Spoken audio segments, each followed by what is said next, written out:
Merhabalar, Ayşen Örgüleri YouTube kanalıma hoş geldiniz. Bugün size çok güzel bir örgü modelinin yapılışını anlatmaya çalışacağım. Şöyle bir yumak arkadaşlar, şal ipim var. İnce simli iplerden kullanacağız. Bunlardan şal veya yelek yapabilirsiniz.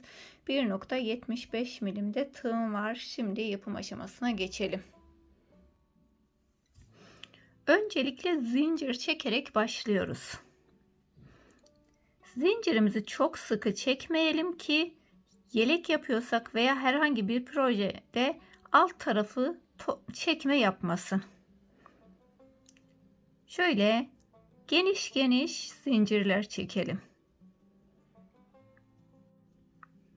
Bu kadar zincir benim için yeterli. Küçük bir model üzerinden göstereceğim. Şöyle zincirimizi çektikten sonra tığın başına ipimi alıyorum. Buradan 1, 2, 3. Üçüncü zincirime batarak trabzan yapıyorum. Siz burayı lastik yaptıktan sonra modelinizi kurabilirsiniz. Ben sadece bir sıra trabzan yaptıktan sonra modelimi ikinci sırada kuracağım.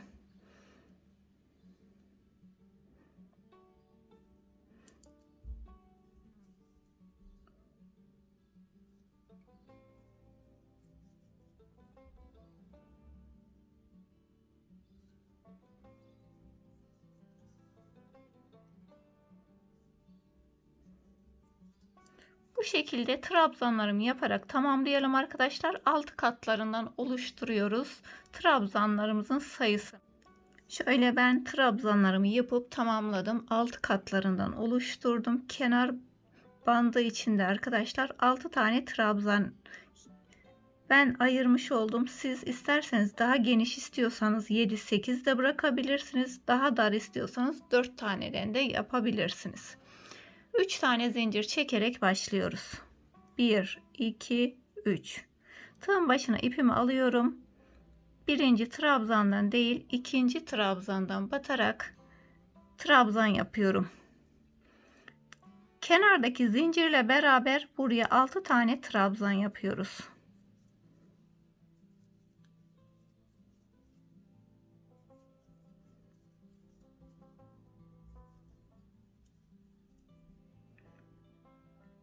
Bir, 2, 3, 4, 5, 6. 6 tane kenar trabzanlarımızı yaptıktan sonra 5 tane zincir çekiyorum. 1, 2, 3, 4, 5 tane zincir çekip buradan 1, 2, 3.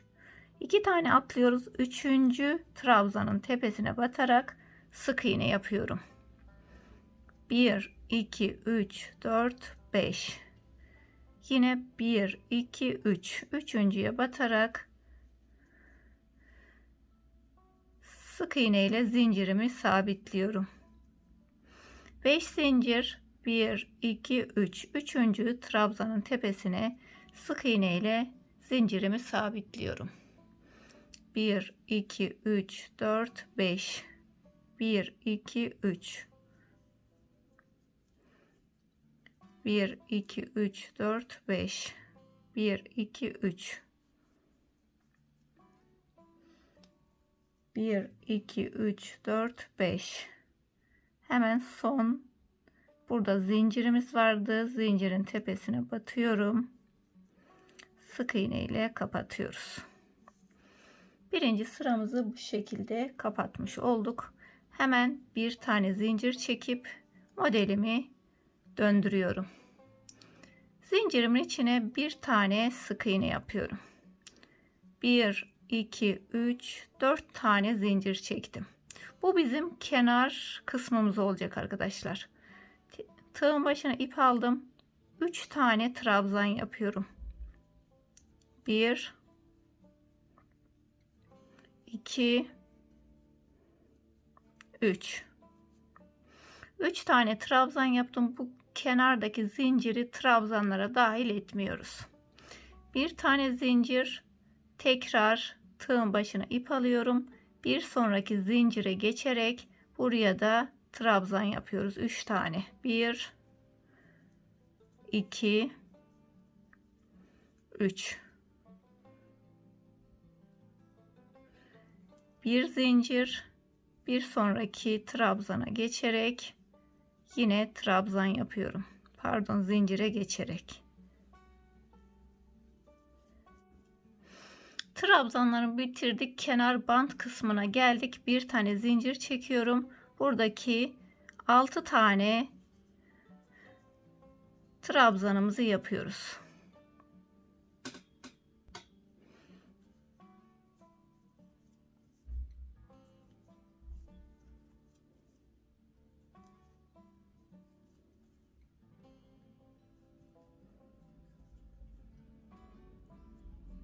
Bir, iki, üç zincir. Şimdi buradaki 5 tane trabzanımı yapıyorum. Bir de zincirim 6 tane.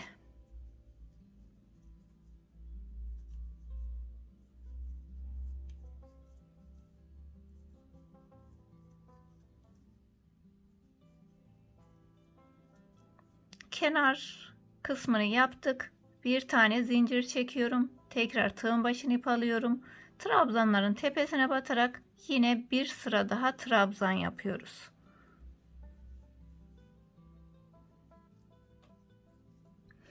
Üç tane trabzanımı yaptım. Tekrar bir tane zincir, tekrar tığın başına ip alıp bir sonraki trabzanlarımızı yapıyoruz. Bu şekilde sıramızı yaparak sıra sonuna kadar tamamlayalım.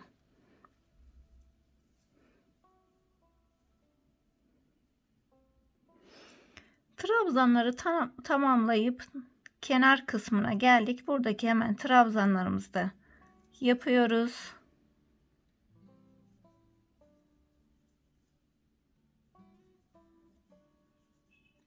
Tığın başına ip aldım. Buradaki hemen zincirime batıyorum. Buraya üçlü trabzan yapıyorum. Burası kenar kısmımız oluyor bizim. Şöyle üçlü yaparak düz bir zemin hazırlamış olacağız yelek için. Şimdi 1, 2, 3, 4. 4 tane zincirimi çektim. Modelimi döndürdüm. Tığın başına ipimi alıyorum. Birinciyi atlayıp ikinci trabzandan batıyoruz. İkinci trabzandan batıp ikisini kapatıp bir tanesini tığda bekletiyorum. Zincirinki zaten var. Tekrar tığın başına ip alıyorum. Bir sonraki trabzanı yapıp iki tanesini kapatıp bir tanesini bekletiyorum. Tekrar tığın başına ipimi alıyorum. İki tanesini kapatıp bir tanesini bekletiyorum. Şu anda tığımda 3 tane trabzanım var arkadaşlar. 3 tane ilmek, zincirle beraber 4 tane. Bunların 4'ünü kapatıyorum.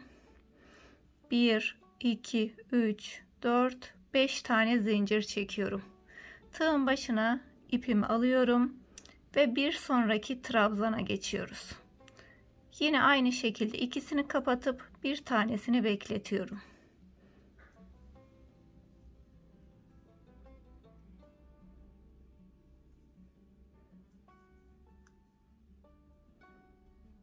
Üçünü de şöyle yarım trabzan olarak yaptım. Şöyle 4'ünü beraber kapatıyorum. 1, 2, 3, 4, 5. 5 tane zincir çektim. Tığın başına ip alıp bir sonraki trabzana geçiyorum. Şöyle ikisini kapatıp son ilmeğimi kapatmadan tığda bekletiyorum. Tığa ip alıp ikisini kapatıp yarım trabzanımı yaptım. Bir tanesini bekletiyoruz. Şimdi bunların 4'ünü beraber kapatıp 5 tane zincir çekerek tamamlıyoruz. Bu şekilde sıramızı tamamlayarak sıra sonuna kadar gelelim arkadaşlar. Şöyle sıramızı yapıp tamamladık. Her zaman olduğu gibi burada da bir zincir çektikten sonra kenar trabzanlarımızı yapmış olduk. Yine 3 tane zincir, kenar trabzanlarımızı yapıyoruz.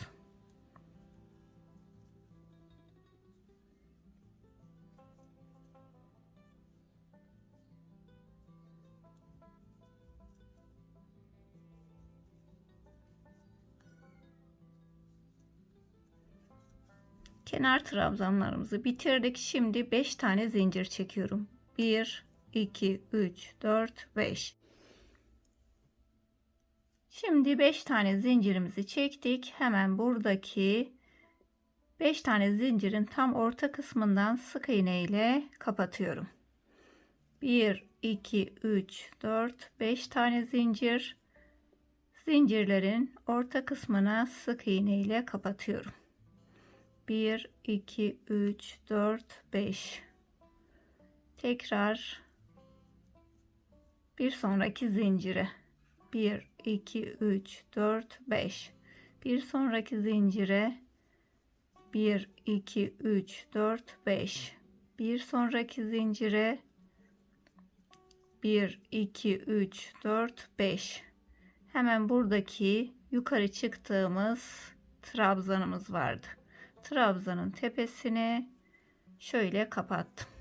Şimdi burada arkadaşlar aşağıda kaç tane başladıysak yukarıda da o kadar zincirimiz olması gerekiyor. 1, 2, 3, 4, 5, 6.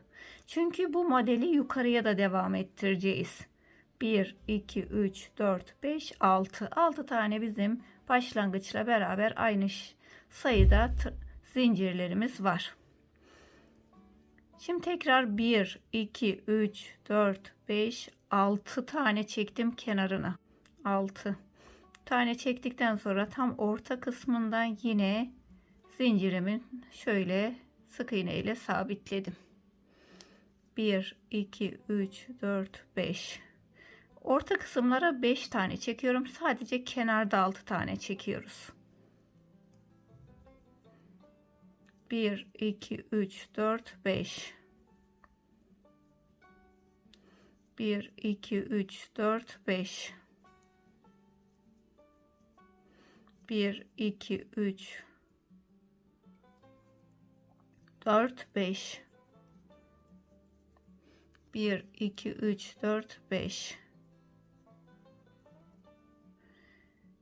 Şimdi yine sayın arkadaşlar. 1, 2, 3, 4, 5, 6. 6 tane bizim burada yuvamız var.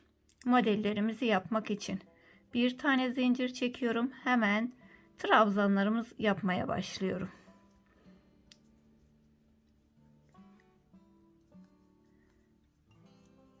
Trabzanlarımızı yaparak tekrar trabzanları yaparak buraya kadar gelelim. Kenar trabzanlarımı yapıp tamamladım. Buraya geldik. Şimdi bir sıra daha zincir yaptıktan sonra modelimizi tekrar kuracağız. Zincirlerimize devam ediyoruz. 1, 2, 3, 4, 5 tane zincir çektim. Hemen zincirin orta kısmından sabitliyorum. 1, 2, 3, 4, 5.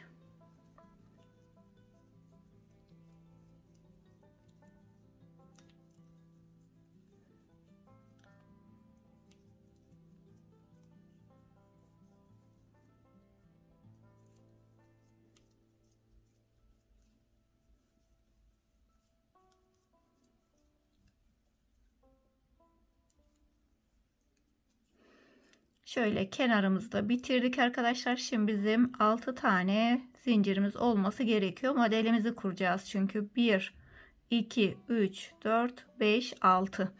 Şimdi zincirlerin sayılarını, şu aradaki zincirlerin sayılarını arttırabilirsiniz.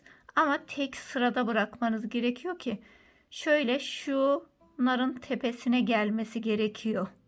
Ki bizim yapacağımız yuvalar. Bak bu tam ortada. Eğer bu sırada yapsaydık bu tam ortadaki boşluğa denk geliyor. Biz modellerimizi böyle simetri şeklinde tepesine yapacağız. O yüzden 3 sıra olması gerekiyor. Yani gidiş geliş tekrar gidiş olması gerekiyor. 4. sırada modelimizi kurmamız gerekiyor. Biz şimdi 4. sırasındayız. Zincirlerden sonra. Hemen bir tane zincir çektim. Zincirin içine sık iğne ile kapattım. 1, 2, 3, 4 tane zincir çektim. Tığın başına ip alıp buraya 3 tane trabzan yapıyorum. 1, 2, 3. Bir zincir, tekrar tığın başına ip alıp bir sonraki zincire geçip trabzan yapıyoruz. Biz birinci sıranın tekrarını yapıyoruz trabzanlarımızda.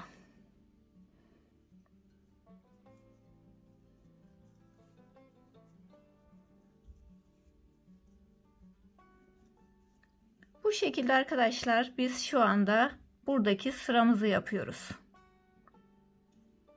Bu şekilde yapıp tamamlıyoruz. Siz dediğim gibi bu aradakileri tek sayı olacak şekilde istediğiniz kadar bunların sayısını artırabilirsiniz. Biz 3 sıra yaptık. Siz 5 sıra yapabilirsiniz. O şekilde yalnız çift sayı olmayacak bu aradaki zincir sayılarımız sırası. Ben şöyle modelimi büyük bir parçada yapıp tamamladım. Umarım siz de beğenir, benimle beraber yaparsınız. Bundan çok güzel yelek yapabilirsiniz. Kenarına bu şekilde bant yaparak. Bebe yünüyle çalışırsanız çok güzel battaniye olur. Çanta ipleriyle astarlı çantalar yapabilirsiniz. Birçok yerde kullanabileceğiniz çok güzel bir model. Yapımı da çok kolay. Bugün de beni izlediğiniz için hepinize çok teşekkür ederim. Bir başka videoda görüşmek üzere. Kendinize iyi bakın. Allah'a emanet olun. Hoşça kalın.